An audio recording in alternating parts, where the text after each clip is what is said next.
Understanding the relationship between color and value can be confusing. We tend to think about color by its hue or name.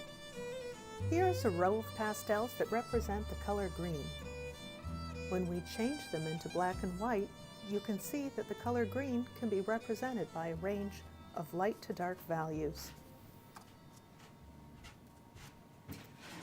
Looking at this set of Terry Ludwig pastels, you can see that every color has a value, and that the value range is limited. There are only about 5 distinct values here. So while the value range is limited, the color is not. Each value can represent many, many different colors.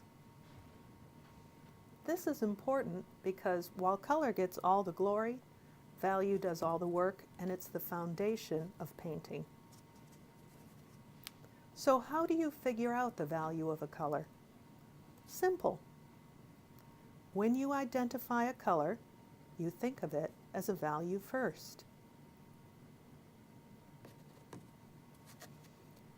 You can find the value of a color by comparing it to other colors on your palette and asking yourself 3 questions. Is it lighter than, darker than, or the same as? It's easier if you have a range of values already on your palette that you can compare to. Holding this yellow stick of pastel against the others, it's easy to see that it's lighter than the rest.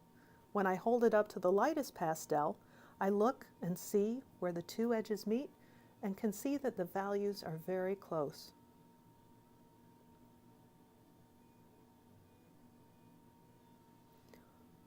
It's easy to do this in oils as well.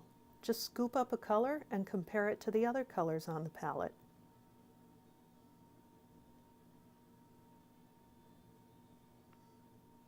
This is more difficult to do in watercolor and acrylic because the values will change as the paints dry.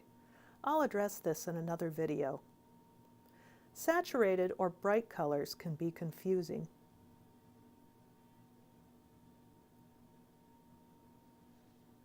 Here we have a hard time seeing anything but the color red.